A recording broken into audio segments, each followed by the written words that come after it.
السلام عليكم ورحمة الله وبركاته.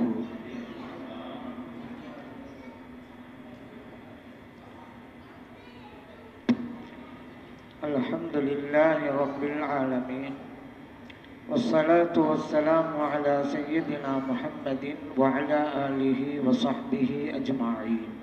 وما توفيقي إلا بالله، لا حول ولا قوة إلا بالله العلي العظيم.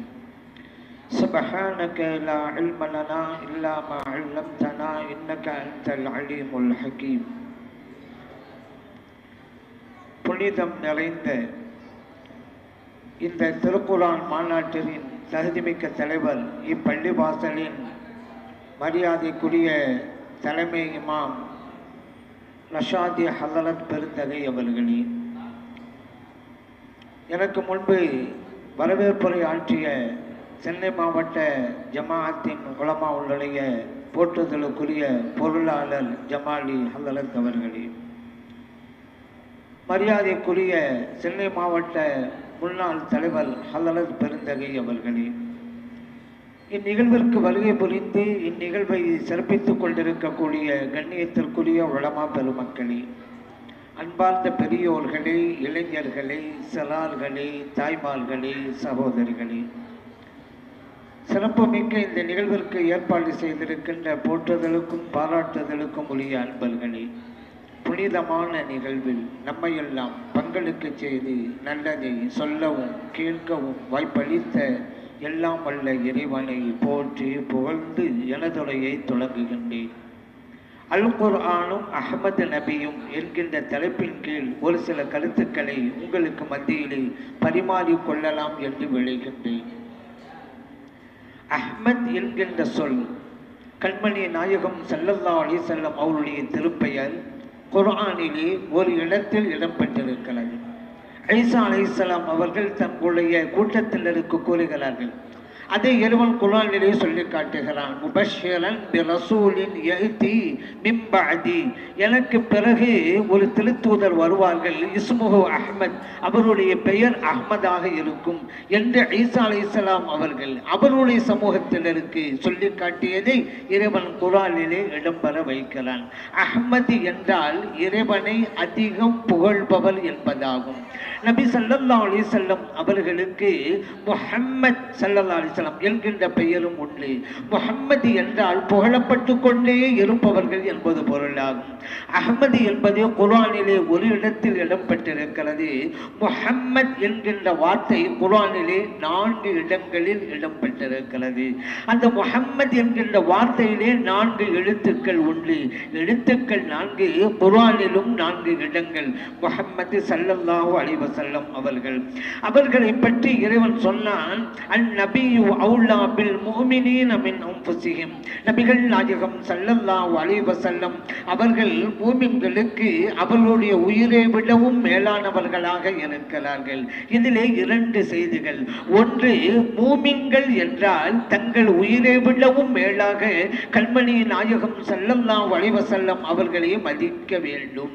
இன்னொன்று, தங்கள் உயிரை விடவும் மேலாக மதித்தால்தான் மூமின் என்கின்ற பெயர் அவருக்கு உண்டு என்கின்ற கருத்தும் இந்த வசனத்திலே இருக்கிறது.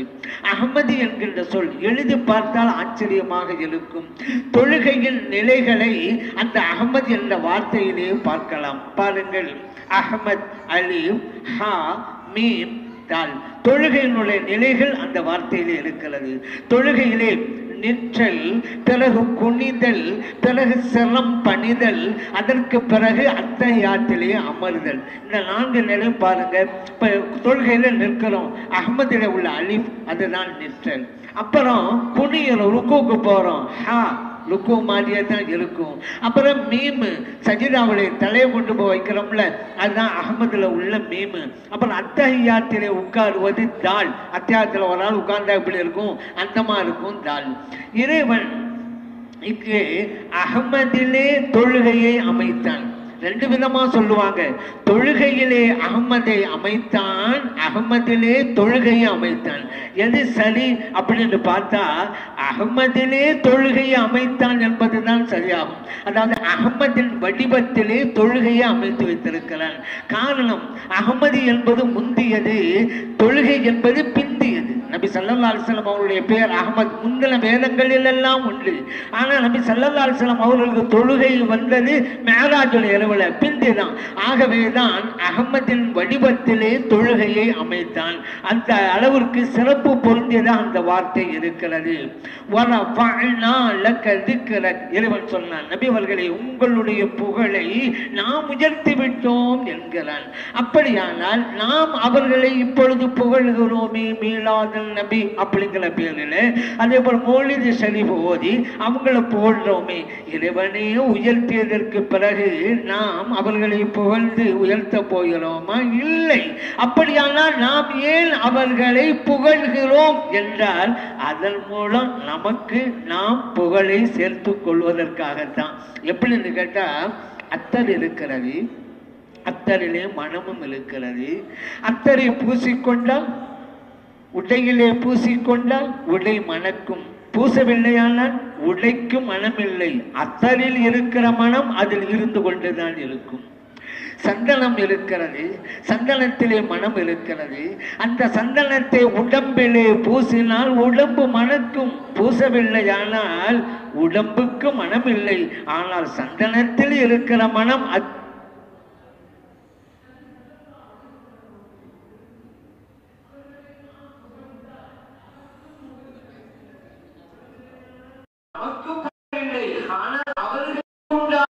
அவர்களிடம் இருந்து கொண்டுதான் இருக்கும். காரணம், அவர்கள் முஹம்மது ஸல்லல்லாஹு அலைஹி வஸல்லம் புகழப்பட்டுக் கொண்டே இருப்பவர்கள். அவர்கள் திருநாமத்தை இறைவன் எவ்வளவு அற்புதமா அமைச்சா பாத்தீங்களா? நபி ஸல்லல்லாஹு அலைஹி வஸல்லம் அவங்க சொன்னாங்க, மறுமையிலே எனக்கு ஒரு கொடி வழங்கப்படும், அந்த கொடியின் பெயர் லிவாவுல் ஹம்து, புகழ் கொடி. இறைவன் குர்ஆனிலே சொன்னான், அஸா அன் யபஅஸக ரப்புக மகாமம் மஹ்மூதா. நபி அவர்களை நாளை மறுமையிலே உங்களை புகழுக்குரிய இடத்திலே இறைவன் அமைப்பான். அப்படியானால் ஸல்லல்லாஹு அலைஹி வஸல்லம் அவர்கள் 100க்கு 100 புகழுக்கு சொந்தக்காரர்களாக இருக்கிறார்கள். அவர்களை நாம் புகழ்ந்தால் நமக்கு புகழ் கிடைக்கிறது, புகழவில்லையானால் நமக்கு புகழ் இல்லை. அந்த பெருமை நற்பெயர் நமக்கு இல்லை. ஆனால் அவர்களிடம் இருக்கிற புகழ் அவர்களிடம் இருந்து கொண்டுதான் இருக்கும். அந்த நபி ஸல்லல்லாஹு அலைஹி வஸல்லம் அவர்களை பற்றி இறைவன் மேலும் சொன்னான், நபி அவர்களே நீங்கள் மேலான நற்குணத்திலே இருக்கிறீர்கள். பாருங்க, நீங்க நற்குணத்திலே அப்படின்னு கூட சொல்லல, கூட அல்ல சொல்லல, அழாங்கிற போனா அந்த நற்குணத்திற்கு மேலாக தாங்கள் இருக்கிறீர்கள். நற்குணம் என்றாலே உங்களுடைய வாழ்க்கை தான் பாடமாக இருக்கும் என்கின்ற வகையில் இறைவன் சொன்னான், மேலான நற்குணத்திலே நீங்கள் இருக்கிறீர்கள். ஸல்லல்லாஹு குணத்தை பத்தி சொல்லறா இருந்தா, அவங்க எப்பொழுதுமே புன்முறுவல் பூத்தவர்களாகத்தான் இருந்தாங்க. பொன் சிரிப்பு தான். அவர்கள் வாய்விட்டு சிரித்தது என்பது வாழ்க்கையில ரொம்ப ரொம்ப ரேருங்க, கம்மிங்க. அவர்கள் புன் முறுவல் பூத்தார்கள். அப்படி அவர்களுக்கு சிறப்பு இருக்குது. நபி ஸல்லல்லாஹு அலைஹி வஸல்லம் யாராவது அவங்க முஸாபஹா செஞ்சாங்கன்னு வச்சுக்கிறேன், யாரிடம் முஸாபஹா செய்கிறாங்களோ அவர் தன்னுடைய கையை எடுக்காத வரைக்கும் தன் கையை எடுக்க மாட்டார்கள். நபிகள் நாயகம் ஸல்லல்லாஹு அலைஹி வஸல்லம் அவர்கள் யாரிடம் முஸாபஹா செய்கிறார்களோ அவர் தனது முகத்தை திருப்பாத வரைக்கும் தன் முகத்தை திருப்ப மாட்டார்கள். எங்கள் நபி ஸல்லல்லாஹு அலைஹி வஸல்லம் அவர்கள் அப்படிப்பட்ட உயர்ந்த நற்குணத்திற்கு சொந்தக்காரர்கள். ஆகவேதான் இறைவன் சொன்னான், மேலும் இறைவன் சொன்னான், நபி அவர்களே இன்னா அர்ஸல்னாக ஷாஹிதன் வ முபஷ்ஷிரன் வ நதீரா, உங்களை சாட்சியாளராக நற்செய்தியாளராக எச்சரிக்கை விடுக்கக்கூடியவர்களாக நாம் அனுப்பி வைத்தோம். ஏன் அல்லாஹ் அடுத்த காரணத்தை சொல்ற பாருங்க, துமினு பில்லாஹி வ ரசூலிஹி. நீங்க நம்மளை பார்த்து அல்லாஹ் சொல்றான், நீங்க அல்லாஹ்வையும் அல்லாஹ்வுடைய ரசூல் ஸல்லல்லாஹு அலைஹி வஸல்லம் ஈமான் கொள்ள வேண்டும் என்பதற்காக. ஒன்று. மூணு விஷயத்த சொல்ல வர்றான். ஏன் நான் நபியை அனுப்பி வச்சேன் அப்படிங்கிறதுக்கு ஒன்று. இரண்டாவது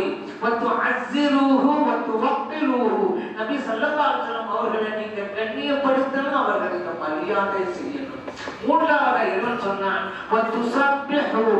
அல்லாஹ்வை நீங்க தஸ்பீஹ் செய்யணும், வணங்கணும். மூன்று விஷயம். ஒன்று ஈமான், இரண்டு நபி ஸல்லல்லாஹு அலைஹி வஸல்லம் அவர்களை கண்ணியப்படுத்துதல், மூன்றாவது இபாதத் வணக்கம். மூன்றிலே முதலாவது ஈமான், மூன்றாவது வணக்கம். ஈமான் வணக்கம் ரெண்டுக்கும் மத்தியில நபி ஸல்லல்லாஹு அலைஹி வஸல்லம் அவருடைய கண்ணியத்தை இறைவன் அமைத்தான். நீங்க ஈமான் கொண்டுட்டீங்களா, அதுக்கு அடுத்து என்ன வணங்கணுமா? அதுக்கு முன்னால என் ஹபீப் ஸல்லல்லாஹு அலைஹி வஸல்லம் அவர்களை கண்ணியப்படுத்துங்க, அவங்கள மரியாதை செய்யுங்க, அதுக்கு பிறகு நீங்க என்ன வணங்குங்க என்று இறைவன் இங்கே தர்த்தீப் வரிசைப்படுத்தி சொல்லி காட்டுறான். அப்ப இன்னைக்கு நான் ஈமான் கொண்டாங்க, அல்லாஹ் வணங்குறாங்க, சரி ஸல்லல்லாஹு அலைஹி வஸல்லம் கண்ணியப்படுத்துறது அதெல்லாம் இருக்குங்க, நான் அல்லாஹ் வணங்குறேன்ல போதும்ல என்று சில பேர் தத்துவம் பேசலாம் வச்சுக்கிறேங்க. அப்ப அல்லாஹ் தஆலா மூணு வேணுமா, நீங்க ரெண்டுமீங்களா? ஈமான் வேணும், ஸல்லல்லாஹு அலைஹி வஸல்லம் மதிக்கணும், அப்புறம் வணங்கணுங்கிற அல்லாஹ். இவங்க நான் ஈமான் கொண்டேன், அல்லாஹ் வணங்குறேன், அப்ப இடையில ஸல்லல்லாஹு அலைஹி வஸல்லம் மதித்தல் அது தேவையில்லை. அப்ப தேவையில்லாதது இறைவன் சொன்னானா? ஒவ்வொரு மூமினுக்கும் மூன்று வேண்டும் என்கிறான் இறைவன். இன்னைக்கு சில பேர் எனக்கு ரெண்டு போதும் அப்படின்னு சொல்லிக்கிட்டே இருக்கிறாங்க. அப்படி இருக்கக்கூடாதுங்க. ஸல்லல்லாஹு அலைஹி வஸல்லம் அவர்களை மதிக்க வேண்டும், அதுக்கு பிறகுதான் இறைவனை துதிக்க வேண்டும். ஆகவே தான் சொல்லுவாங்க, மனமில்லாத மலருக்கு சிறப்பில்லை, ஒளியில்லாத நிலவுக்கும் சிறப்பில்லை, பெண்ணில்லாத வீட்டிற்கு சிறப்பில்லை, மதிப்பில்லாத துதிப்பிற்கு சிறப்பில்லை. மதிப்பு வேண்டும், இறை நேசர்களை மதிக்க வேண்டும், இறைவனை துதிக்க வேண்டும். அதனாலதான் இறைவன் சொல்றான், நம்பிக்கை கொள்ளுங்கள், பிறகு என் ஹபீபை மதியுங்கள், அதற்கு பிறகு என்னை துதியுங்கள் என்று இறைவன் சொல்லி காட்டுகிறான். நபி ஸல்லல்லாஹு அலைஹி வஸல்லம் அவர்களை மதிப்பது எவ்வளவு முக்கியத்துவம் வாய்ந்தது என்பதை இதன் மூலம் நாம் அறிந்து கொள்ளலாம்.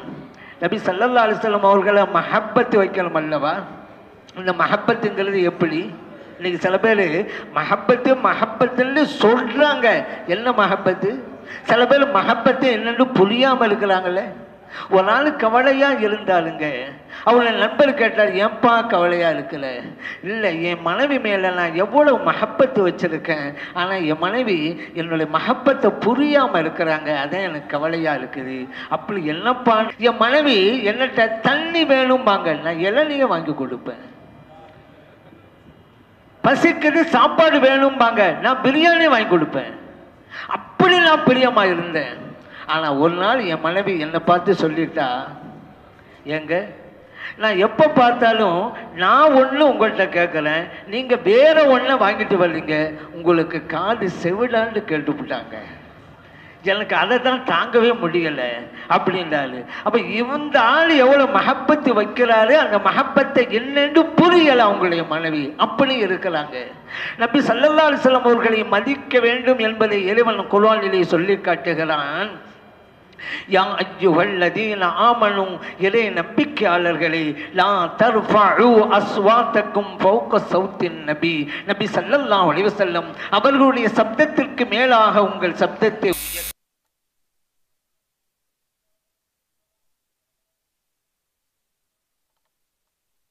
நீங்கள் இறைந்து பேசுவீர்களே, அதுபோன்று நபி ஸல்லல்லாஹு அலைஹி வஸல்லம் அவர்களிடத்திலே நீங்கள் இறைந்து பேசாதீர்கள்.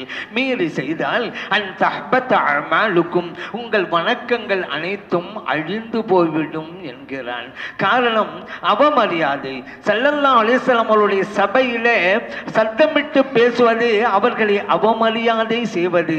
அந்த அவமரியாதை செஞ்சீங்களாக்கா உங்க வணக்கங்கள் எல்லாம் பாழா போயிடும் அப்படிங்கலாம். யாருக்குங்க வணக்கங்கள்லாம் பாழா போகும்? நம்ம மார்க்கத்தில் நல்ல தொழுதாரு, வணங்கினாரு, நோன்பு வச்சாரு, ஜக்காத்து கொடுத்தாரு தான். எப்போ அவருடைய வணக்கமெல்லாம் பாழா போகும் தெரியுமா?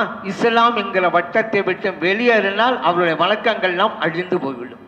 ஒரு நாள் முர்த்தத்தானாக்கா அழிந்து போய்விடும். இங்க பாருங்க, நபி ஸல்லல்லாஹு அலைஹி வஸல்லம் அவங்கள மதிங்க. எப்படி? அவங்க சபையில நீங்க இருந்தா மெதுவாத்தான் பேசணும், உங்க சப்தத்தை உயர்த்தக்கூடாது. மீறி சப்தத்தை உயர்த்தி பேசுனீங்க உங்க வணக்கங்கள்லாம் அழிஞ்சு போகும் அப்படிங்கிறான். இஹானத்துல் நபியு குஃப்ருன் என்று மதரசாக்கள் ஓதி கொடுப்பாங்க. ஒரு நபியை அவமரியாதை செய்வது குஃபுர் அப்படிம்பாங்க. ஏன் அப்படின்னு சொன்னா, இறைவன் மதிக்க சொன்னவர்களை இவன் அவமரியாதை செய்கிறான், அப்படியெல்லாம் இறைவனோடு போர் தொடுக்கிறான். ஆகவேதான் இது குஃபுர் என்று மதரசாக்கள்ல சொல்லி தர்றாங்கல்ல. வணக்கங்கள் அழிந்து போய்விடும். இறைவன் ஒரு வசனத்தில் சொல்லி தரானே, வமை யர்ததி மின்கும் அன் தீனிஹி ஃபயமுத் வஹுவ காஃபிருன் ஃபஉலைக ஹபிதத் அமாலுஹும். ஒரு ஆளு இந்த மார்க்கத்தை விட்டு முர்த்தத்தா போனா அவருடைய வணக்கங்கள் எல்லாம் அழிந்து போய்விடும். முர்த்தத்துக்கு உள்ள சட்டத்தை நபி ஸல்லல்லாஹு அலைஹி வஸல்லம் அவங்களை அவமரியாதை செய்தவர்களுக்கு அல்லாஹ் கொண்டு வர்றான்னு சொன்னா என்னங்க அர்த்தம்? யோசித்து பார்த்தீர்களா? நபி ஸல்லல்லாஹு அலைஹி வஸல்லம் அவர்களை மதிக்க வேண்டும். மதிக்க தவறினால் அவர்கள் தங்களுடைய வணக்க வழிபாடுகளை எல்லாம் இழந்து விடுவார்கள் என்பது இதனுடைய கருத்தாக இருக்கிறது. அதே போன்று அஸ்ஸாயிப் இப்னு யஸீத் ரலியல்லாஹு அன்ஹு சொன்னாங்க. ஏன்னா அந்த சட்டம் இன்னைக்கும் தொடர்கிறது. ஸல்லல்லாஹு அலைஹி வஸல்லம் தர்பாருக்கு போனீங்களாக்கா அங்கே அவர்களுடைய அந்த மகாமில் இருந்தால் நம்முடைய சப்தத்தை உயர்த்தக்கூடாது. இன்றைக்கும் அந்த சட்டம் இருக்கிறது. ஸல்லல்லாஹு அலைஹி வஸல்லம் அவர்கள் இந்த உலகத்திலே மக்களோடு மக்களாக இருந்த போது மட்டுமல்ல, இன்றைக்கும் அந்த சட்டம் தான். அஸ்ஸாயிப் இப்னு யஸீத் ரலியல்லாஹு அன்ஹு சொல்றாங்க, நான் மஸ்ஜித் நபவியிலே படுத்து தூங்கிட்டு இருந்தேன். என் காலில் ஒரு பொடி கல் வந்து விழுந்துச்சு. முழிச்சு பார்த்தேன், ஹலீஃபா உமர் ரலியல்லாஹு இருந்தாங்க. என்னை கூப்பிட்டாங்க. கிட்ட போய் என்னன்னு கேட்டேன். உமர் ரலியல்லாஹு அன்ஹு அங்கே சத்தம் போட்டு பேசிட்டு இருக்கிற இருவரை சுட்டி காட்டி அந்த 2 பேரும் கூட்டிக்கிட்டு வாங்கன்னாங்க. அந்த 2 பேரும் அழைச்சிக்கிட்டு உமர் ரலியல்லாஹு அன்ஹு உங்களுக்கு முன்னால் நிப்பாட்டினேன். உமர் ரலியல்லாஹு அன்ஹு அந்த 2 பேர்ட்டையும் கேட்டாங்க, மின் ஐனா அன்துமா, நீங்க 2 பேரும் எங்கிருந்து வரீங்க? அவங்க சொன்னாங்க, மின தாயிப், நாங்க தாயிப்பிலிருந்து வரலாம். உமர் ரலியல்லாஹு அன்ஹு சொன்னாங்க, நீங்கள் வெளியூர் வாசிகள், ஆகவே உங்களை விடுறேன். இந்த ஊர் வாசிகள் இல்லை, நீங்க லவ் குந்துமா மின் அகிலில் மதீனா, நீங்கள் இருவர் மட்டும் இந்த மதீனாவை சார்ந்தவர்களாக இருந்திருந்தால் லஅவுஜஅதுகுமா, உங்களுக்கு கடும் தண்டனை கொடுத்திருப்பேன். தர்ஃபஆனி அஸ்வாத்தகுமா ஃபி மஸ்ஜித் ரசூலில்லாஹி ஸல்லல்லாஹு அலைஹி வஸல்லம், இறைத்தூதர் ஸல்லல்லாஹு அலைஹி வஸல்லம் அவருடைய பள்ளியிலே இருந்து கொண்ட சத்தமாக பேசிக் கொண்டிருக்கிறீர்கள். கேட்டார்கள் உமர் ரலியல்லாஹு அன்ஹு அவர்கள். புகாரிலே பதிவு செய்யப்பட்ட ஹதீஸ்.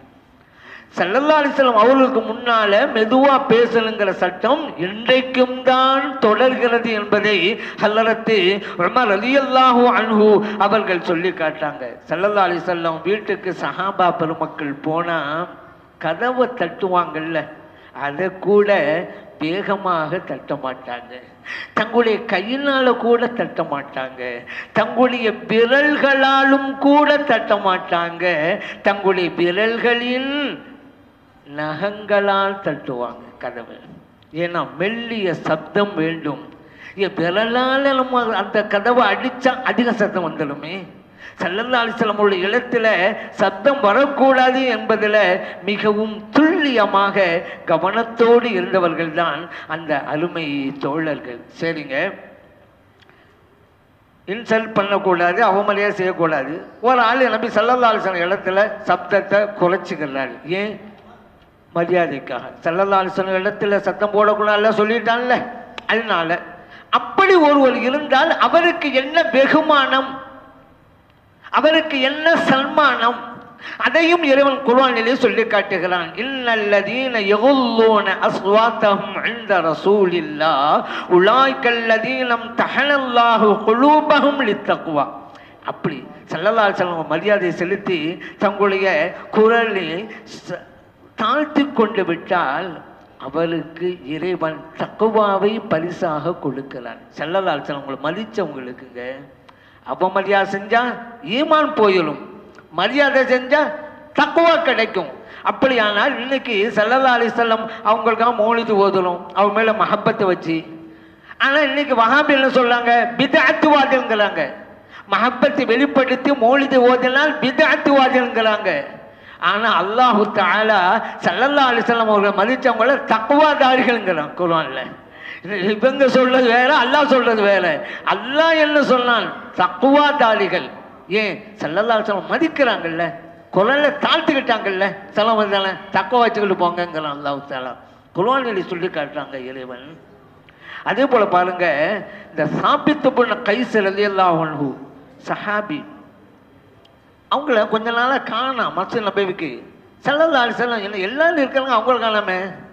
அப்போ ஒரு தோழர் சொன்னாங்க, யார சொல்லலாம், நான் வேண்டுமானா வீட்டுக்கு போய் அவங்கள பார்த்துட்டு வந்து தகவல் உங்களுக்கு சொல்றேன். ஸல்லல்லாஹு அலைஹி வஸல்லம் சரின்ட்டாங்க. இவங்க போறாங்க, சாபித் இப்னு கைஸ் இருக்கிறாங்க. ஏன் நீங்க பள்ளி பக்கமா வரல ஸல்லல்லாஹு அலைஹி வஸல்லம் கேட்டாங்களே. இல்லை, அல்லாஹ் குர்ஆன்ல சொல்லிட்டான், ஸல்லல்லாஹு அலைஹி வஸல்லம் அவர்களுடைய சப்தத்துக்கு மேலாக சப்தத்தை உயர்த்தக்கூடாதுன்னு சொல்லி இயற்கையிலேயே நான் உரத்த குரலுக்கு சொந்தக்காரன். சாதாரணமாக பேசுறதுனால ரொம்ப சத்தமாக இருக்கும், அப்படிப்பட்ட குரல் எனக்கு. ஸல்லல்லாஹு அலைஹி வஸல்லம் அவங்ககிட்ட மெதுவாக பேசணும் எல்லாம் சொல்லிட்டான். வணக்க வழிபாடே அழிஞ்சு போகணுட்டான், சத்தமாக பேசலாம். அதனால நான் நரகவாசி ஆனாலும் ஆகிடுவோனும் அப்படின்னு தான் நான் அங்கே வரலை, வீட்டில் உட்காந்துட்டேன் அப்படின்ட்டாங்க. இந்த சஹாபி ஸல்லல்லாஹு அலைஹி வஸல்லம் அவங்கள்ட்ட போகிறாங்க. இந்த மாதிரி சாபித் இப்னு கைஸ் ரலியல்லாஹு அன்ஹு சொன்னாங்கங்கிற அறிவிக்கிறாங்க. அந்த நேரத்தில் ஸல்லல்லாஹு அலைஹி வஸல்லம் போங்க அவர்கிட்ட, சாபித் இப்னு கைஸ் ரலியல்லாஹு அவங்ககிட்ட போங்க, நான் சொன்னதா சொல்லுங்க, நீங்க நரகவாசி கிடையாது, நீங்கள் சொர்க்கவாசிங்களை சொல்லிட்டு வாங்க அப்படின்னாங்க நபி ஸல்லல்லாஹு அலைஹி வஸல்லம் அவர்கள். புகாரிலே பதிவு செய்யப்பட்ட ஹதீஸ். பார்த்தீங்களா, ஒரு ஆள் இந்த உலகத்தில் இருக்கும் பொழுதே சொர்க்கவாசி என்கின்ற நற்செய்தியை பெறுகிறார். ஸல்லல்லாஹு அலைஹி வஸல்லம் அவங்களை மதிச்சதுனால, அவங்களுக்கு முன்னால சத்தம் போட்டு பேசக்கூடாது அப்படின்னு நினைச்சாரு. பரிசு என்ன? சொர்க்கம். இப்போ புரியுதா ஏன் ஸல்லல்லாஹு அலைஹி வஸல்லம் நம்ம மஹப்பத் வைக்கிறோம், அவங்களுக்கு மீலாது விழா கொண்டாடுறோம், மௌலிது கொண்டாடுறோம். இப்போ புரியுதா? அந்த மஹப்பத்தின் வெளிப்பாடு தான் என்பதை நாம் அறிந்து கொள்ள வேண்டும். அதே போல பாருங்க, நபி ஸல்லல்லாஹு அலைஹி வஸல்லம் அவர்கள் விஷயத்துல அல்லாஹ் தஆலா சொன்னான், லா தஜஅலு துஆ அர்-ரசூல் பைனக்கும் கதுஆஇ பாலிக்கும் பாலா.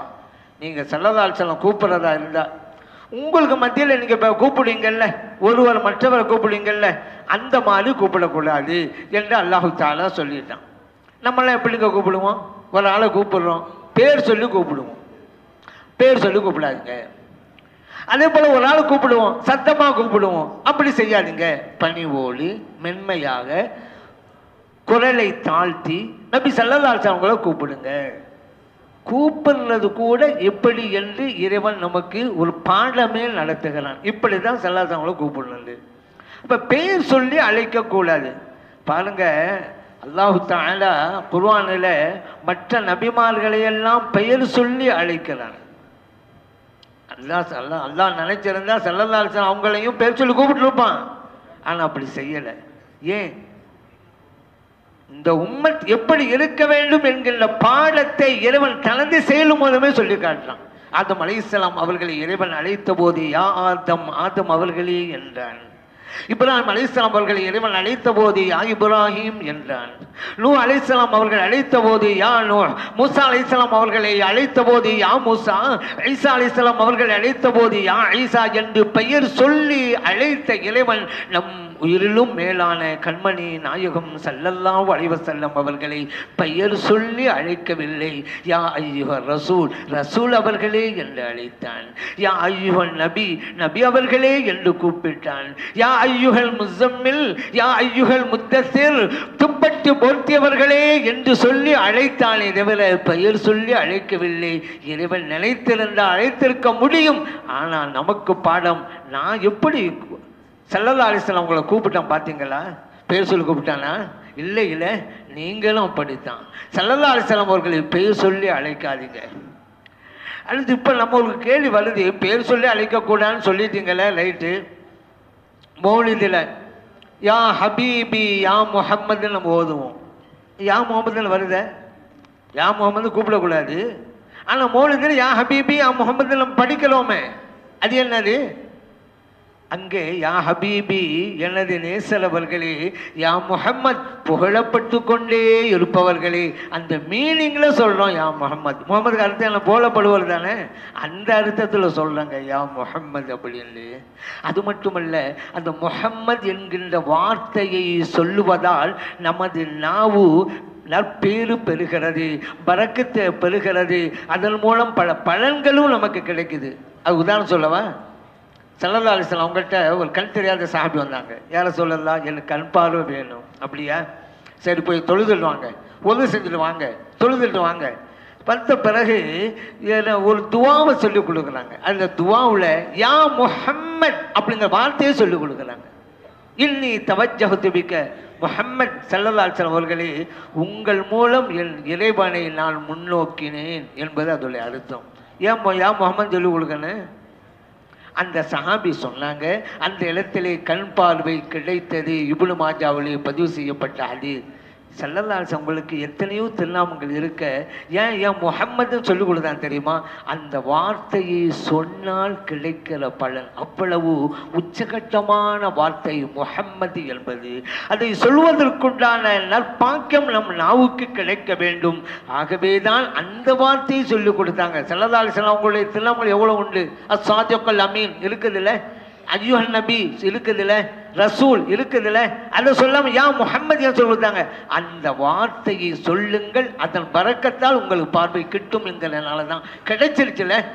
இப்னு உமர் ரலியல்லாஹு அன்ஹு நடந்து போயிட்டே இருந்தாங்க, கால் இடறி கீழே விழுந்துட்டாங்க. அந்த நேரத்தில் கால் சுளுக்கி கிழிச்சு எழுந்திருக்க முடியலைங்க, வழிகளை துடிக்கிறாங்க. இப்னு உமர் ரலியல்லாஹு அன்ஹு பக்கத்தில் உள்ளவங்க சொன்னாங்க, உங்களுக்கு பிடித்தமான உங்களை பேரை சொல்லுங்களேன். இந்த நேரத்தில் சொன்னாங்க இப்னு உமர் ரலியல்லாஹு அன்ஹு யா முஹம்மத் அப்படின்னாங்க. சொல்லதான் தாமதம், உடனே எழுந்தாங்க, கிடுகிடு நடந்தாங்க. புகாரி இமாம் அவர்கள் தங்களுடைய அல் அதபுல் முஃபரத் கிதாபுல பதிவு செஞ்சிருக்கிற அந்த கிதாபுல இந்த ஹதீஸ் பதிவு பண்ணியிருக்கிறாங்க.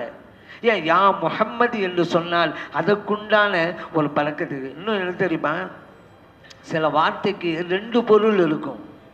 அதில் நல்ல பொருள் இருக்கும், தீய பொருள் இருக்கும். அதை கூட யூஸ் பண்ணாதீங்க என்று இறைவன் தடுத்தான். ஏன்னா இந்த சஹாபா பெருமக்கள்லாம் ஸல்லல்லாஹு அலைஹி வஸல்லம் பார்த்து ராயினா அப்படிம்பாங்க. ராயினா எங்களை கவனிங்க யாரை சொல்லலாம், எங்களை பாதுகாருங்க யாரை சொல்லலாம் அப்படின்னு அர்த்தங்க. ஆனால் இதே வார்த்தை யஹூதிகளும் சொல்லலாம். அவன் இந்த ராயினா அப்படிங்கிறது ஹிப்ரு மொழியில ஒரு ஆளை திட்டுறதுக்கு யூஸ் பண்ற வார்த்தை. அவன் என்ன நினைச்சான், பரவாயில்ல இவங்கெல்லாம் ராயினாங்கிற இந்த கருத்துல அதே ராயினா நாமும் சொல்லுவோம். நம்ம ஹிப்ரு மொழியில ஒரு ஆள் திட்டத்துக்கு இல்லை, அந்த மீனிங்ல நம்மளும் சொல்லுவோம் ராயினான்னு செஞ்சான். வெளிப்படையில் யாரும் எமந்து போக முடியாது. அல்லாஹ் வசனத்தை இறக்கி வைக்கிறாங்க, லா தக்கூலு ராயினா, இறை நம்பிக்கையாளர்களே இனிமே ராயினா என்கின்ற வார்த்தையை சொல்லாதீங்க. ஏன் இதே வார்த்தையை யஹூதிகள் வேறு அர்த்தத்தில் அவன் யூஸ் பண்ணிக்கிட்டு இருக்கான். சொல்லாதீங்க நீங்க வகூலுந்தொருனா, இனிமே யாரை சொல்லலாம் உந்தொருனா, என்ன பாருங்க, என்ன கவனிங்க, உந்தொருனாங்கிற வார்த்தையை நீங்க உபயோகிங்க, ராயினா சொல்லாதீங்க. காரணம் வேறு அர்த்தத்தில் யஹூதிகள் யூஸ் பண்றாங்க. பாத்தீங்களா, ஒரு வார்த்தை தான், ஆனால் எந்த பொருளில் யூஸ் பண்ணுறோமோ அந்த பொருளை யூஸ் பண்ணிட்டா பிரச்சனை இல்லை, வேறு அர்த்தமாக இருந்தால் தான் விவகாரமாகும். இப்போ உதாரணத்துக்கு நாணயம் பணத்துக்கு தான் சொல்கிறோம், சில்லறை பணத்துக்கு தான் சொல்கிறோம், ரெண்டுமே பணம் தானே. ஆனால் நல்லவனுக்கு அவன் நாணயமானவங்க, கெட்டவனாக இருந்தால் அவன் சில்லறை தானமானவங்க அப்படிங்கிறோம். ஆனால் ரெண்டுக்கும் அர்த்தம் என்ன, பணம் தான். அதே போல் நீங்கள் பார்க்கலாம், கால்நடை அப்படின்னு இருக்குல்ல, கால்நடை, ஆடு மாடு ஒட்டது கால்நடையும். ஏன் காலால் நடக்குது கால்நடை. சரி, ஒரு மனுஷனுக்கு நீ ஒரு கால்நடைன்னு தான் விட்டுருவான், அவனுக்கு காலில் தான் நடக்கிறான், காலில் தான் நடக்கிறான். ஆனால் கால்நடையில கோபம் வருது அவனுக்கு. ஏன்னு கேட்டால் அந்த கால்நடைங்கிறது எந்த அர்த்தத்தை நம்ம யூஸ் பண்ணிட்டு இருக்கிறோமோ அதை வச்சு தான் அவன் கோபப்படுறான். மனிதன் காலால் தான் நடக்கிறான், ஆனால் கால்நடையும் சொல்றதில்லை. ஏன் தெரியுமா, கால்நடைகள் நடக்குது, காலால் நடக்குது, இலக்கு இல்லாமல் நடக்குது. அதுக்கு இலக்கு கிடையாது. எங்கே போகல, ஒரு ஆட்டு மாட்டை கேளுங்க, போய்கிட்டே இருக்கான், அவ்வளோதான். காலால் நடக்கும். ஆனால் மனிதன் அப்படி இல்லை, மனசால் நடப்பான். அவனை கூப்பிடு, எங்கப்பா போற, பள்ளிவாசலுக்கு போறேன், எங்க போற, கடைக்கு போறேன், எங்க போறேன், மார்க்கெட்டுக்கு போறேன்.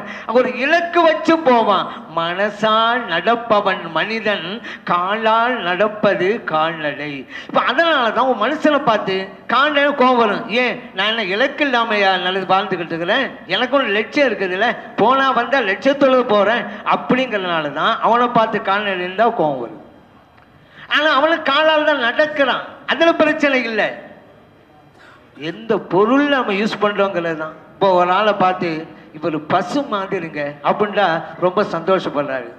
இவர் மாடுங்க அப்படின்னா கோவம் வந்துடுது. ஆனால் பசுவும் மாடு தான். பசுங்கிறமே மாடா இல்லையா? மாடு தான். ஏன்னா பசுங்கிறது ஒரு சாத்வீகமான குணத்துக்கு யூஸ் பண்ணிக்கிட்டு இருக்கிறோம். அதனால தான் பசுன்னா அவர் சந்தோஷப்படுறாரு, மாடுன்னா கோவப்படுறாரு. ஒரு வார்த்தை எதற்கு நம்ம யூஸ் பண்ணுறோமோ அதை வைத்துத்தான் மனிதர்களும் அதனுடைய தரத்தை நிர்ணயிக்கிறார்கள். ஆகவே தான் இறைவன் சொன்னான், ராயிலா நீங்கள் சொல்லுங்க நல்ல அர்த்தத்தில், நபி அவர்களே எங்களை கண்காணித்து கொள்ளுங்கன்னு. ஆனால் அந்த யகூதிகள் வேறு அர்த்தத்தில் சொல்கிறாங்க. ஆகவே அந்த வார்த்தையை விடுங்க, வேறு வார்த்தை நீங்கள் யூஸ் பண்ணுங்க என்று இறைவன் சொல்லி காட்டுகிறான். இப்படியெல்லாம் இருக்கிறது. ஆனால் நபி ஸல்லல்லாஹு அலைஹி வஸல்லம் அவர்கள் விஷயத்தில் இன்னொன்று சொல்லியிருக்கிறோமா, யா அய்யுஹல்லதீன ஆமனு ஸ்தஜீபு லில்லாஹ் வலிர் ரசூல் என்று அல்லாஹ் தஆலா சொல்லி காட்டுகிறான். இறை நம்பிக்கையாளர்களே, நீங்கள் அல்லாஹ்வும் அல்லாஹ்வுடைய ரசூல் ஸல்லல்லாஹு அலைஹி வஸல்லம் அவர்களும் உங்களை அழைத்து விட்டால் உடனே பதில் கொடுங்கள். தொழுகையில் இருந்தாலும் சரிதான். அபூ சயீத் இப்னு முஅல்லா ரலியல்லாஹு மஸ்ஜித் நபவியில தொழுதுட்டு இருக்கிறாங்க. ஸல்லல்லாஹு அலைஹி வஸல்லம் அந்த வழியாக போனவங்க கூப்பிட்டாங்க அந்த சஹாபியை. அவங்க தொழுகை முடிச்சுட்டு, யாரை சொல்லலாம் நீங்கள் கூப்பிடும் போது நான் தொழுதுகிட்டு இருந்தேன், அதான் தாமதமாயிருச்சு அப்படின்னாங்க. இப்போ நபி ஸல்லல்லாஹு அலைஹி வஸல்லம் கேட்டாங்க, அலம் யகுலில்லா, ஏன் அல்லாஹ் சொன்னது உங்களுக்கு தெரியாதா? யா அய்யுஹல்லதீன ஆமனு ஸ்தஜீபு லில்லாஹ் வலிர் ரசூல் இதா தஆக்கும். அல்லாவும் அல்லாஹ்வுடைய ரசூல் ஸல்லல்லாஹு அலைஹி வஸல்லம் கூப்பிட்டுட்டா உடனே பதில் கொடுங்கன்னு அல்லாஹ் சொல்லியிருக்காங்க. தெரியாது? அப்போ தொழுகையில் இல்லைன்னு நான் கூப்பிட்டா வரணுங்க, இது அல்லாஹ்வுடைய கட்டளைங்க என்று நபி ஸல்லல்லாஹு அலைஹி வஸல்லம் சொல்லி காட்டுறாங்க. இதுதான் நமக்கும் நபி ஸல்லல்லாஹு அலைஹி வஸல்லம் அவங்களுக்கு மத்தியில் வித்தியாசம். இந்த விளக்கங்கள்லாம் யாருங்களா இப்படியெல்லாம் இருந்தாங்க கூட அவங்களும் மனிதர் நாங்களும் மனிதர் சொல்றவங்களா இருக்கிறோம். நம்மள மாதிரி மனிதருங்க இல்லை நான் கூசாமல் சொல்லுவாங்க. நம்மள மனிதரை தொழுதுட்டு இருக்கிறவங்கள நான் கூப்பிட்டேன் உடனே வரணுமா அவரு? ஆனால் ஸல்லல்லாஹு அலைஹி வஸல்லம் கூப்பிட்டா உடனே போகணுமே, அல்லாஹ்வுடைய கட்டளையாச்சே. அப்படி எப்படி அவங்க நம்மள மாதிரி இருக்க முடியும்? தெரியலன்னா தெரிஞ்சவங்கள்ட்ட கேட்டு தெரிஞ்சுங்கிறங்க. எல்லாத்தையும் தெரியும் தெரியும்னு போகக்கூடாது. அப்படி சில பேர் இருக்கிறாங்க, என்ன கேட்டாலும் சொல்லுவாங்க. தெரியாதுன்னு சொல்றதே கிடையாது. ஒரு ஆள் இந்த அரசாங்க பஸ்ஸில் ஏறினாரு. ஏறி பார்த்தா அங்கே திருவள்ளுவர் ஃபோட்டோ தொங்கிட்டு இருக்கும்.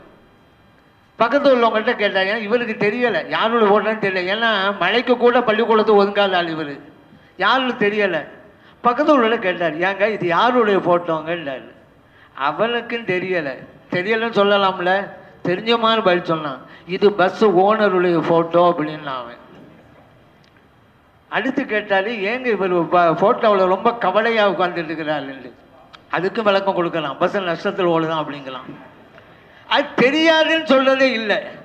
அப்படி சில பேர் இருக்கிறாங்க, என்ன கேட்டாலும் சொல்லுவாங்க. வாய்க்கால் கால்வாய், அதுக்கு நம்மளால் விளக்கம் கொடுத்தாங்க. தண்ணி ஓடுற இடத்துக்கு கால்வாயின்னு சொல்லுவாங்க, வாய்க்கால்னு சொல்லுவாங்க. அதுக்கு விளக்கம் கொடுக்கலாம். ஒன்றும் இல்லை, தண்ணி ஓடுதில்ல, இந்த இடத்துக்கு வந்து வாயை கழுவிப்புட்டு காலை கழுவுனா வாய்க்கால், காலை கழுவிப்புட்டு வாயை கழுவுனா கால்வாய் அப்படின்லாம். அது எது தெரியாதுன்னு சொல்ற இல்லை. அப்படி சில பேர் இருக்கிறாங்க, நேர்ந்து விட்டுருக்கு. நபி ஸல்லல்லாஹு அலைஹி வஸல்லம் அவர்களை இறைவன் கண்ணியப்படுத்த வேண்டும் என்பதற்குத்தான் இப்படி சொன்னான். அவர்களுடைய மனசு நோவினை அடைகின்ற அளவிற்கு நடக்கக்கூடாது என்பதிலே இறைவன் அதிகம் கவனம் செலுத்துகிறான். எப்படின்னு பார்த்தா, ஜெய்னப் ரலியல்லாஹு அன்ஹா அவங்கள ஸல்லல்லாஹு அலைஹி வஸல்லம் நிக்கா பண்ணாங்க. வலிமா விருந்துக்கு ஏற்பாடு பண்ணாங்க. சஹாபா பெருமக்களையும் கூப்பிட்டாங்க. வந்தாங்க, சாப்பிட்டாங்க, போயிட்டாங்க. ஆனால் அதில் 2 சஹாபிகள் மட்டும் வீட்டில் உட்காந்து பேசிக்கிட்டே இருக்கிறாங்க. ஸல்லல்லாஹு அலைஹி வஸல்லம் வீட்டுக்குள்ளே பேசிக்கிட்டே இருக்கிறாங்க. ஸல்லல்லாஹு அலைஹி வஸல்லம் வெயிட் பண்ணுறாங்க, கொஞ்ச நேரத்தை போயிடுவாங்கன்ட்டு. போகலை, பேசிக்கிட்டு தான் இருக்கிறாங்க. இன்னும் கொஞ்ச நேரம் வெயிட் பண்ணாங்க, போயிடுவாங்கன்ட்டு. போகலை, பேசிக்கிட்டு தான் இருக்கிறாங்க. கடைசியில் சொல்லிடுவோமா, கொஞ்சம் போனால் நல்லது, வீட்டில் மற்ற பணிகள்லாம் இருக்குன்னு சொல்கிறதுக்கு வெக்கமாக இருக்குது. வீட்டுக்கு வந்த விழுத்தாவை பார்த்து கொஞ்சம் வெளியே போங்கன்னு எப்படி சொல்கிறது? அதனால் ஸல்லல்லாஹு அலைஹி வஸல்லம் முடிவுக்கு வர்றாங்க, நம்ம வீட்டில் இருக்கிறதுனால தான் அவங்களும் உட்காந்து பேசிட்டு இருக்கிறாங்க. நாம் வீட்டை விட்டு வெளியே போயிட்டா நம்ம போயிட்டோம்னு சொல்லி அவங்களும் வெளியே வந்துடுவாங்க. அப்புறம் நம்ம வீட்டுக்குள்ளே வந்துக்கலாம் அப்படின்னு நினச்சிக்கிட்டு ஸல்லல்லாஹு அலைஹி வஸல்லம் வெளியே போயிட்டாங்க. அதுக்கு பிறகு இந்த 2 பேரும் பேசிட்டு தான் இருக்கிறாங்க. ஸல்லல்லாஹு அலைஹி வஸல்லம் அவருடைய உள்ளம் கொஞ்சம் சஞ்சலப்படுகிறது. இறைவன் வசனத்தை இறக்கி வைக்கிறான். ஸல்லல்லாஹு அலைஹி வஸல்லம் உள்ளம் நோவினை அடைந்தால் இறைவன் வசனத்தை இறக்கி வைப்பான். யா அய்யுஹல்லதீன ஆமனு, இறை நம்பிக்கையாளர்களே, லா ததுகுலு புயூத்தன் நபியி இல்லா அன் யுஅதன லக்கும் இலா துஆமின் கைர நாஸிரீன இலாஹு. ஸல்லல்லாஹு அலைஹி வஸல்லம் தங்களுடைய வீட்டுக்கு உங்களை உணவு உண்ணுவதற்காக கூப்பிட்டா நீங்க போங்க, இல்லைண்டா போகாதீங்க. வலாக்கின் இதா துஐத்தும், உங்களுக்கு அழைப்பு விழுக்கப்பட்டால் ஃபதுகுலு, உள்ள போங்க. ஃபைதா தஅம்தும், சாப்பிட்டு முடிச்சுட்டா ஃபன்தஷரு, வெளியே வந்துடுங்க. வலா முஸ்தஅனிஸீனில் ஹதீஸ், அங்கே உட்கார்ந்து பேசிக்கிட்டெல்லாம் இருக்காதீங்க. ஸல்லல்லாஹு அலைஹி வீட்டில் பேசிக்கிட்டுலாம் இருக்காதீங்க. ஏன்? அல்லாஹ் காரணத்தை சொல்றான், இன்ன தாலிக்கும் கான யூதின் நபிய, உங்களுடைய இந்த செயல் நபி ஸல்லல்லாஹு அலைஹி வஸல்லம் அவர்கள் உள்ளத்திற்கு நோவினை கொடுக்கிறது. அங்க உட்கார்ந்து பேசிக்கிட்டே இருக்காதீங்க. ஸல்லல்லாஹு அலைஹி வஸல்லம் அவங்களே உங்கள்கிட்ட சொல்லியிருக்கலாம் தான், அல்லாஹ் காரணத்தை சொல்றான், இப்போ யஸ்தஹி மின்கும், அவங்க உங்கள்கிட்ட சொல்ல வெட்கப்படுறாங்க. வல்லாஹு லா யஸ்தஹி மினல் ஹக், இறைவனால இந்த சத்தியத்தை சொல்ல வெட்கப்பட மாட்டேன், வெளியே வாங்க என்று அல்லாஹ் வசனத்தை இறக்கி வச்சுட்டாங்க. ஸல்லல்லாஹு அலைஹி வஸல்லம் அவருடைய உள்ளம் சஞ்சலப்பட்டால் இறைவன் அதை பொறுத்து கொள்வதில்லை, வசனத்தை இறக்கி வைக்கிறான். அந்த அளவிற்கு ஸல்லல்லாஹு அலைஹி வஸல்லம் அவர்களை மற்றவர்கள் கண்ணியப்படுத்த வேண்டும். அவர்களுடைய உள்ளம் நோவினை அடையுமாறு யாரும் நடந்து கொள்ளக்கூடாது என்பதைத்தான் இறைவன் இவ்வாறு சொல்லி காட்டுகிறான். நபி ஸல்லல்லாஹு அலைஹி வஸல்லம் அவர்களை பற்றி இன்னும் இறைவன் சொன்னான், வமா யன்திகு அனில் ஹவா இன் ஹுவ இல்லா வஹ்யு யூஹா. நபி அவர்கள் என்ன பேசினாலும் அவர்கள் இறைவனிடமிருந்து வருவதைத்தான் பேசுகிறார்கள், அவர்கள் சுயமாக எதையும் பேசுவதில்லை. மேலும் இறைவன் சொன்னான், ஒமா ரமைத்த இது ரமைத்த வலாக்கின்னல்லாஹ ரமா. நபி அவர்களே, நீங்கள் மண்ணழிந்த நேரத்திலே எதிரிகளை நோக்கி மண்ணழிந்த நேரத்திலே நீங்கள் எரியவில்லை, அல்லாஹ் அந்த மண்ணை எரிந்தான். ஸல்லல்லாஹு அலைஹி வஸல்லம் அவருடைய பேச்சை இறைவன் தனது பேச்சு என்கிறான். நபி ஸல்லல்லாஹு அலைஹி வஸல்லம் அவருடைய செயலை இறைவன் தனது செயல் என்கிறான். இன்னல்லதீன யுபாயிஊனக இன்னமா யுபாயிஊனல்லாஹ். அந்த அருமை தோழர்கள் ஸல்லல்லாஹு அலைஹி வஸல்லம் அவங்கள்ட்ட பையத்து செஞ்சு கொடுத்தாங்களே, உண்மையிலே அல்லாஹ்விடம் தான் அந்த பையத்தை செஞ்சு கொடுத்தாங்க. யதுல்லாஹி ஃபௌக ஐதிஹிம், அந்த அருமை தோழர்களுடைய கைக்கு மேலே இருந்தது அல்லாஹ்வின் கை என்கிறான் இறைவன். ஆனா அங்க கை, அங்க இருந்தது யாருடைய கை? ஸல்லல்லாஹு அலைஹி வஸல்லம் கை தாங்க. அப்ப இங்க என்ன புரியணுமோ அந்த வகையில புரியும். அல்லாஹ்வின் கை என்று அல்லாஹ் சொல்லிட்டனால அது எப்படி புரியணுமோ அப்படி புரியணும். தப்பு தப்பா புரிஞ்சிடக்கூடாது. அங்கேயும் விவகாரம் இருக்குது. யாராவது தவறாக புரிஞ்சுக்கிட்டா அதுவும் சிக்கல்ல கொண்டு போய் எழுப்பவும் இல்லை. அல்லாஹ்வுடைய கை, அப்ப அவங்களுடைய கை அல்லாஹ்வுடைய கை அப்படின்றாக்க அங்கே தவறு நிகழ்ந்துடும். அதனால எதை எப்படி புரியணுமோ அப்படி புரியணும்.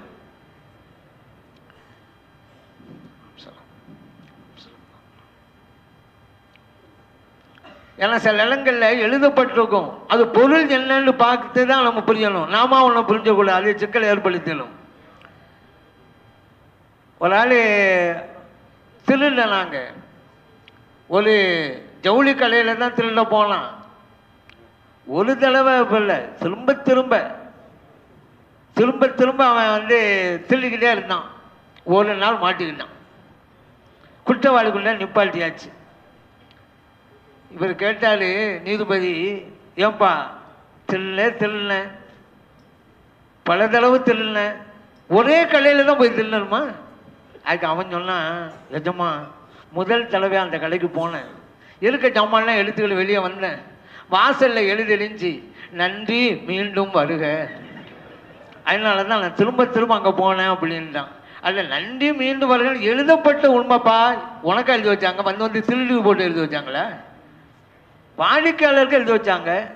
சில பேர் பொருத்தமில்லாத எழுதி வைப்பாங்க இந்த வார்த்தையை. ஹாஸ்பிட்டல் போய் எழுதி வச்சாங்க இதை, நன்றி மீண்டும் வருங்கள். இது பொருத்தமா? அப்போ ஒன்று செஞ்சா கூட பொருத்தமா செய்யணும்.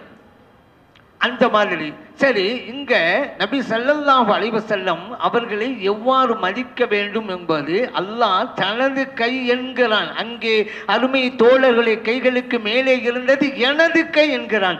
புரிய வேண்டிய முறைப்படி புரிய வேண்டும், அதற்காக சொல்ல வந்தேன், தப்பா புரிஞ்சிடக்கூடாது. நபி ஸல்லல்லாஹு அலைஹி வஸல்லம் அவர்களை வமா அர்ஸல்னாக இல்லா ரஹ்மத்தல் லில் ஆலமீன், இறைவன் சொன்னான், நபி அவர்களே, உங்களை அகிலத்திற்கெல்லாம் அருட்கொடையாக அனுப்பி வைத்தோம், ரஹ்மத் என்கிறான் இறைவன். ஆகவே தான் ஒரு கட்டத்தில் ஸல்லல்லாஹு அலைஹி வஸல்லம் அவங்கள பார்த்து அருமை தோழர்கள் கூட சொன்னாங்க. ஏன்னா இந்த முஷ்ரிக்குங்கள்லாம் ஸல்லல்லாஹு அலைஹி வஸல்லம் உங்களுக்கு சொல்லலாம் துன்பங்களையும் துயரங்களையும் கொடுத்த போது சஹாபா பெருமக்கள்னால தாங்கிக் கொள்ள முடியலை. ஆகவே சொன்னாங்க, உதுஉ அலல் முஷ்ரிகீன், யா ரசூலல்லாஹ் உங்களை இந்த நிலைக்கு உள்ளாக்குகிற முஷ்ரிக்குகளுக்கு எதிராக சாபமிடுங்களேன் என்றார்கள். நபி ஸல்லல்லாஹு அலைஹி வஸல்லம் அவர்கள் சொன்னார்கள், இன்னி லம் உபஅஸ ஆனா, அருமை தோழர்களே, சாபமிடுவதற்காக நான் அனுப்பி வைக்கப்படவில்லை. இன்னமா புஇஸ்து ரஹ்மத்தன், நான் அருட்கொடையாக வல்லவா அனுப்பி வைக்கப்பட்டுள்ளேன் என்றார்கள் நபிகள் நாயகம் ஸல்லல்லாஹு அலைஹி வஸல்லம் அவர்கள். அது பாருங்க, ஆலமீன் என்கிறான் இறைவன் தன்னை பற்றி சொல்லும் பொழுது ரப்புல் ஆலமீன், ஸல்லல்லாஹு அலைஹி வஸல்லம் பற்றி சொல்லும் பொழுது ரஹ்மத்துல் லில் ஆலமீன். ஆலம்டா என்ன? மாசிவல்லா, அதான் ஆலம். அல்லாஹ் அல்லாத எல்லாமே ஆழம்ங்க. சூரியன், சந்திரன், விண்மீன்கள், வானம், பூமி, கடல், மலை எல்லாம் அல்லாஹ் அல்லாததெல்லாம் ஆழம். ஆலமுக்கு ரப்பு அல்லாஹ், ஆலமுக்கு ரஹ்மத்துல் நபி ஸல்லல்லாஹு அலைஹி வஸல்லம் அவர்கள் ரஹ்மத்துல் லில் ஆலமீன் என்றார். சரி, முஷ்ரிக்குகளுக்கும் ரஹ்மத்தா? சில பேர் கேட்பாங்க, இறை மறுப்பாளர்களுக்கும் ரஹ்மத்து தானா ஸல்லல்லாஹு அலைஹி வஸல்லம் அவர்கள்? ஆமா, அவங்களும் ரஹ்மத்து தான். ஆனா அவங்கெல்லாம் பயன்படுத்தாம போயிட்டாங்க. அதான் ஒண்ணு. நாம பயன்படுத்தணும், அவங்க பயன்படுத்தாம போயிட்டாங்க. ஆனா அவங்க ரஹ்மத்தா தான் இருக்கிறாங்க. மழை பெய்யுது, உம்மா தங்களுடைய 2 மகள்களை கூப்பிட்டு சொன்னாங்க, மழை பெய்யுது, பாத்திரத்தை கொண்டு போய் வெளியே வைங்க, தண்ணி பிடிக்கணும்னாங்க. அக்காவும் தங்கச்சியும் பாத்திரத்தை கொண்டு போய் வெளியே வச்சாங்க. மழை பெஞ்சு முடிஞ்சிச்சு. அக்கா வச்ச பாத்திரத்தில் தண்ணி நிரம்பி வழியுது, தங்கச்சி வச்ச பாத்திரத்தில் ஒரு சொட்டு தண்ணி கூட இல்லை. காரணம், அக்கா பாத்திரத்தை நிமித்தி வச்சாங்க, தண்ணி அதில் விழுந்தது, பாத்திரம் நிரம்பிடுச்சு. தங்கச்சி பாத்திரத்தை கவுத்தி வச்சுட்டு வந்துட்டாங்க. ஏன்னா வீட்டில் தாய்மார்கள்லாம் பாத்திரத்தை கழுவி காய வைப்பதற்கு கவுச்சி தான் வைப்பாங்க, காய எடுத்து வைக்க. அந்த கவுச்சி வச்ச பாத்திரத்தை அப்படியே எடுத்து அப்படியே வச்சுட்டு வந்துடுச்சு. ஆனால் மழை எல்லோருக்கும் தான் பெய்யுது, அக்காவுக்கு மட்டும்தான் பெய்ய வேண்டிச்சா? எல்லாருக்கும் பெஞ்சிச்சு. அக்கா பயன்படுத்திக்கிட்டாங்க, தங்கச்சி பயன்படுத்தாம போயிட்டாங்க. ஸல்லல்லாஹு அலைஹி வஸல்லம் அவர்கள் எல்லோருக்கும் ரஹ்மத்தாக இருக்கிறாங்க. மூமின்கள் பயன்படுத்திக்கிட்டாங்க, முஷ்ரிக்குகள் பயன்படுத்தாம போயிட்டாங்க. ஸல்லல்லாஹு அலைஹி வஸல்லம் எல்லாருக்கும் ரஹ்மத்து தான். அவர்கள் ரஹ்மத் என்று இறைவன் குர்ஆனிலே சொல்லி காட்டுகிறான், வமா அர்ஸல்நாக இல்லா ரஹ்மத்தல் லில் ஆலமீன். அந்த வகையிலே நபி ஸல்லல்லாஹு அலைஹி வஸல்லம் அவர்கள் புகழுக்குரியவர்கள், அஹ்மதாக இருக்கிறார்கள். அவர்களை பற்றி குர்ஆன் முழுமைக்கும் நீங்கள் பார்க்கலாம். ஸல்லல்லாஹு அலைஹி வஸல்லம் அவருடைய சிறப்பை பற்றி இறைவன் பல்வேறு வசனங்கள்ல சொல்லி காட்டுறாங்க. அதனால் அந்த ஸல்லல்லாஹு அலைஹி வஸல்லம் அவர்களை மதிப்போம், அவர்கள் மீது நேசம் கொள்வோம், அதன் மூலம் மறுமையிலும் வெற்றி அடைவோம். எல்லாம் அல்ல இறைவன் அத்தகைய நல்லருளை நமது அனைவருக்கும் தந்தல்வானாக. ஆமீன். வல்ஹம்துலில்லாஹி ரப்பில் ஆலமீன். வாய்ப்பளித்த நல்லோர்களுக்கு நன்றி கூறி விடைபெறுகிறேன். அஸ்ஸலாமு அலைக்கும் வரஹ்மத்துல்லாஹி வபரகாத்துஹு. மாஷா அல்லாஹ், பாரக்கல்லாஹ் ஜி. அல்லாஹ் ஹஜ்ரத் அவர்களுடைய இந்த வார்த்தைகளை, கல்பார வந்த வார்த்தைகள், இவைகளை எல்லாம் முழுமையாக உள்ளத்தால் உள்வாங்கி விளங்குவதோடு அமல் செய்வதற்கும் அல்லாஹ் தௌஃபீக் செய்வானாக.